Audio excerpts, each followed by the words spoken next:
কবিতা, আমি সেদিন তোকে কত করে জিজ্ঞেস করলাম তুই তরুণকে কেন ডেকেছিলিস। কই সেদিন তো তুই বললি না তোর আর তরুণের মধ্যে কিছু চলছে। কি বলবো বল, হঠাৎ করে সব কিছু হয়ে গেল। হঠাৎ করে সব কিছু হয়ে গেল মানে? আমি যতদূর জানি তরুণ তো তোকে ভালোবাসে না। তুই কি করে জানলি তরুণ আমাকে ভালোবাসে না? আমি জানি, কারণ ও এতদিন আমার পেছনে পড়েছিল। তুই তো ওকে পাত্তাই দিস না, সেই জন্য ও আমার কাছে চলে এলো। তুই এতটাই বোকা? তোর কাছে আসলে কি ও তোকে ভালোবাসবে? না বাসুক, আমি তো ওকে ভালোবাসি। তুই কিন্তু একদম ঠিক করছিস না কবিতা। তরুণ তোকে ভালোবাসে না, আর জোর করে ভালোবাসা পাওয়া যায় না।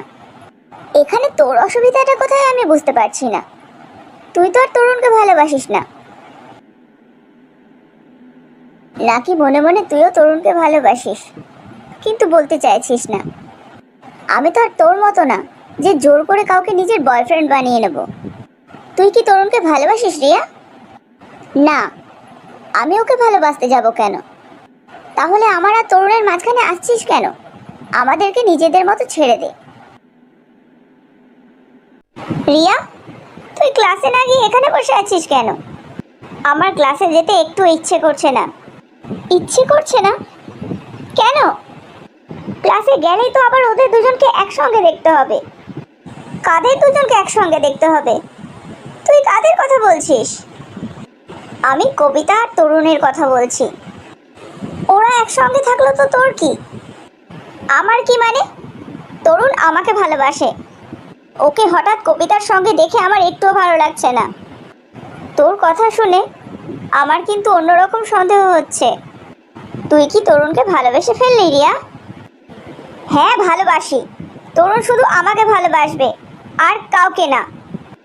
ও, সেই জন্যই তুই কথায় কথায় এত রেগে যাচ্ছিস।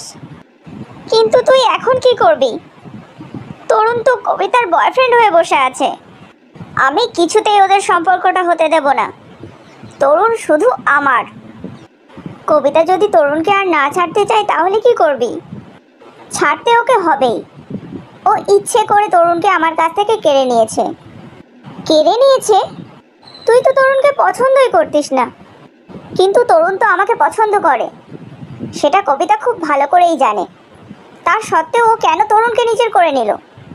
তোর কথা আমার মাথায় কিছুই ঢুকছে না। তরুণও যদি তোর কাছে আর ফিরে না আসে? কবিতা, তুই কি খুব ব্যস্ত? রিয়া, তুই এখানে? আবারও কিছু বলবি নাকি? হ্যাঁ বলবো। আমি তরুণকে ভালোবাসি। তুই আমার আর তরুণের মাঝখান থেকে সরে যা। তুই যদি তরুণকে ভালোই বাসিস তাহলে এতদিন কেন কিছু বলিসনি? আমি যেহেতু বলিনি, তার সুযোগটা তো তুই নিয়েছিস। আমি সুযোগ নিয়েছি? তোর তাই মনে হয়? তোর এসব নাটক এখন বন্ধ কর। আমি তরুণকে ভালোবাসি, আর তরুণও আমাকে ভালোবাসে। তুই মাঝখানে জোর করে ঢুকে গেছিস। কি করব? তুই তো আর তরুণকে পছন্দ করতিস না, তাই আমাকে মাঝখানে ঢুকতেই হলো। এখন তো জেনে গেলি আমিও তরুণকে ভালোবাসি, তাহলে নিশ্চয়ই এখন আর আমাদের মাঝখানে থাকবি না? না, থাকবো না। তুই যদি সত্যিই তরুণকে ভালোবাসিস তাহলে আমি তোদের মাঝখান থেকে অনেক দূরে চলে যাব। তুই কি তরুণকে বলেছিস তুই ওকে ভালোবাসিস? সেটা আমার ব্যাপার। আমি ওকে কখন বলবো না বলবো সেটা আমি দেখে নেব, তোকে দেখতে হবে না। ঠিক আছে, দেখব না। তোকে শুধু একটা কথাই বলতে চাই, তরুণ শুধুমাত্র তোকেই ভালোবাসে, আমাকে না। তাই তরুণকেও তুই খুব ভালোবাসিস, ওকে কখনো কষ্ট দিস না। তুমি যে বললে রবি আমাকে ডেকেছে, ক্লাসে তো এখন কেউ নেই। আসলে আমি তোমাকে একটা কথা বলতে চাই, সেই জন্যই এখানে ডেকেছি। তরুণ, আই লাভ ইউ। আমিও তোমাকে ভালোবাসি। আমি জানতাম রিয়া, তুমিও আমাকে ভালোবাসো। আমার স্বপ্নটা যে এত তাড়াতাড়ি সত্যি হয়ে যাবে আমি ভাবতেই পারিনি।